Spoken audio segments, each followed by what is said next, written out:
Hello everyone. Today I thought I would share with you 10 things that I gave up in my 50s that has helped me in my 60s.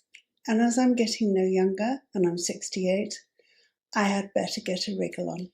Number 1, I quit buying shoes. Now there is a reason for this, and it is because I had my hip replaced. And once I'd had it replaced, I had a leg length discrepancy of 1 inch, 3 centimeters. Now, if you are fond of wearing high heels, having a 1 inch discrepancy between both of your legs is not ideal. So gradually I have sold or given away all of my high heels.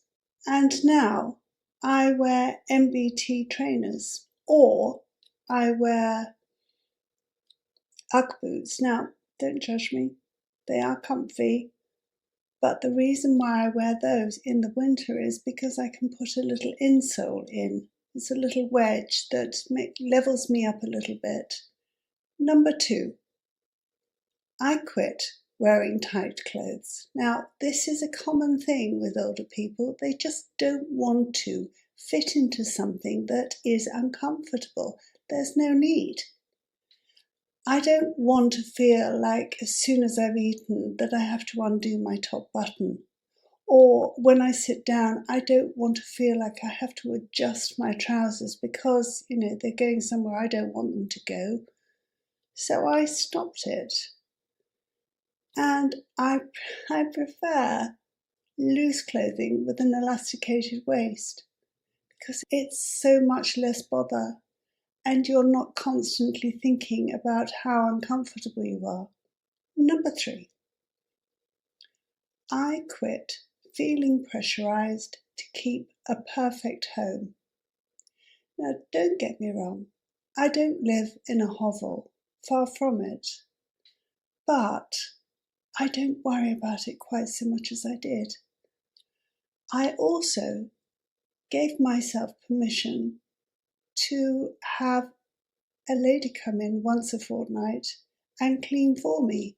So that means only once a fortnight do I have to clean this house. There's only the two of us, and we don't make a lot of mess. And frankly, I generally clean up as we go along. But it's so lovely once a fortnight having the entire house cleaned by a lovely lady who comes in and does just that. And she accommodates all my finicky requirements like pulling things out and dusting where seemingly nobody else would dust, but I notice it. Number 4, I quit avoiding difficult situations. Now, there was a time when if somebody did something to me and I was upset about it and they said, "Oh, have I done something to upset you?" And I said, "No, nothing, no, it's fine." All the while seething inside, feeling that I've been wronged. But these days, I say, well, yes, you did actually, and it was this, that, and the other. And it gets it out in the open and done and dusted. And if they can't see how they've hurt me, then, well, we can both make up our minds as to whether we want to continue in the friendship or relationship, whatever. But at least I'm not sitting there cogitating on what's been said. Number 5, I quit comparing myself to other people on social media. Now, I think that it's so easy when you get a new channel to start looking at everybody else's channel and thinking that you must do the same, especially if they've got tons and tons of subscribers, because clearly they must be doing something right. However, if people are going to come to your channel, then generally they come for you. And I'm not saying that I don't get negative comments, because I do. I do get negative comments. And I generally hide them from my channel. If they don't like me, then I cannot see why on earth they would take the trouble to leave a negative comment, but when they do, it doesn't get published and they don't get to see my channel again, which is probably doing us both a favour. Number 6. I quit overscheduling my day with endless tasks, and often I would put more on those lists, so I would never get to the end of it. I always, at the end of the day, felt like I hadn't achieved what I wanted to, but I was self-sabotaging. So I've stopped it. I now put my list, each item, on a small post-it note and put them on my kitchen counter. And as soon as I've done one little thing, and it might be really small, I screw it up and I put it in the bin. And then I can see that there is a little gap, which is encouraging. I don't feel pressurized anymore either. Number 7. I quit viewing age as a limitation. Now, I must admit, when I thought about having a YouTube channel, I thought, well, I'm too old for it. Nobody's going to want to tune into me. Plus, I do find it difficult to learn new things these days. It just takes a long time for it to sink in. But what I have found is that I started my YouTube channel and those early videos were diabolical. I just looked like a rabbit in the headlights. But gradually I went to YouTube and I learned how to do things like make a banner for my channel, make thumbnails, how to edit in iMovie, all those sort of things, even how to make things in Keynote on my Mac. And now I am learning how to do Canva with Joe Wildsmith, and after that I will be doing print on demand, which is just another income stream with very little outlay, which is brilliant. So I have found that I can learn new things. Age hasn't limited me at all. It has made the process a little slower, but that's okay as well. I'm pleased that I no longer limit myself because of my age. Number 8. Now this one is a big one.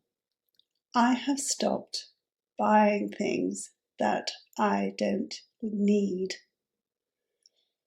Having said that, when I did my decluttering videos, I was ashamed about how much stuff I had wasted on buying stuff for fantasy selves that never materialized.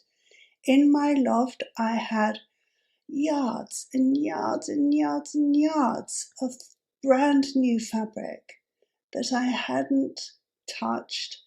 I had all sorts of bits and bobs to sew with because I thought I was going to be a person that would sew her own fashion garments. What I didn't actually take time to consider is that I don't know how to sew, and that's a little bit of a problem. I do, however, go up there and I mend my grandchildren's knees and their jeans, etc., and I patch them and I sew on name tapes, but you don't need yards and yards of fabric and all the sewing notions that go with it.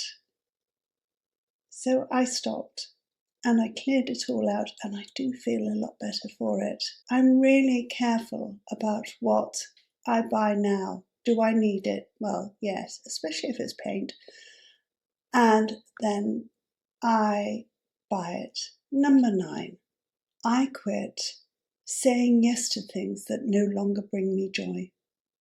In fact, I quit saying yes to things that never brought me joy. And I always did, not begrudgingly, but with trepidation.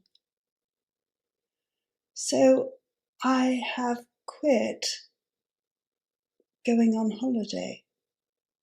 Now my darling boy says, would you like to go on a cruise to Alaska and we can go and tour the fjords and so on and so forth? Well, I would love to be the person that would say yes, but I find going away more stressful.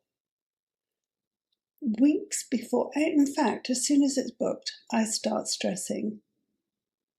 I worry about this, that, and the other. I worry about what I'm going to pack, what's going to happen. It just becomes a misery for me. So when he says these days, would you like to go on a cruise? I just say no, thank you.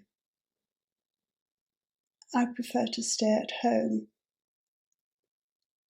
And I've come to terms with that. I wouldn't be worried if I never went on holiday again in my entire life. Now I appreciate that at some point my darling boy will want to go on holiday, and I will go. But for as long as I can, I'm going to say no and see how that works. Number 10, I quit stressing about others' opinions of me. Now it has to be said that when you put yourself on YouTube, you are bound to get people messaging you with unkind things. And it does happen to me. They are snarky about my speed of speech, but equally there are just as many people who find my delivery relaxing and restful. We can't all be the same. We can't all talk 10 to the dozen. We can't all think that quickly either. And those people that say, I watched you, but I can't stand the speed you talk at, one day will be like me at 68, having to think carefully about what they want to say, the words that are coming out of their mouth, and everything else. I don't script. I don't have a prompt. I don't have a bullet point. I look to the side like a lot of people do when I'm talking, because that's how I think. I can't look at this screen and think. I would just go blank, and that's not particularly good either. So I look to the side and I get criticised for that too. But I'm not going to worry any longer, because for all those people out there that find me irritating, and there are quite a few, there are lots of you kind people who leave me lovely messages, and I'm eternally grateful for that. I do hope that this helps you think about what you've given up in your 50s or 60s or even 70s, frankly, and that has helped you. Leave me a comment below. And if you have been, thanks a lot for watching. Bye-bye.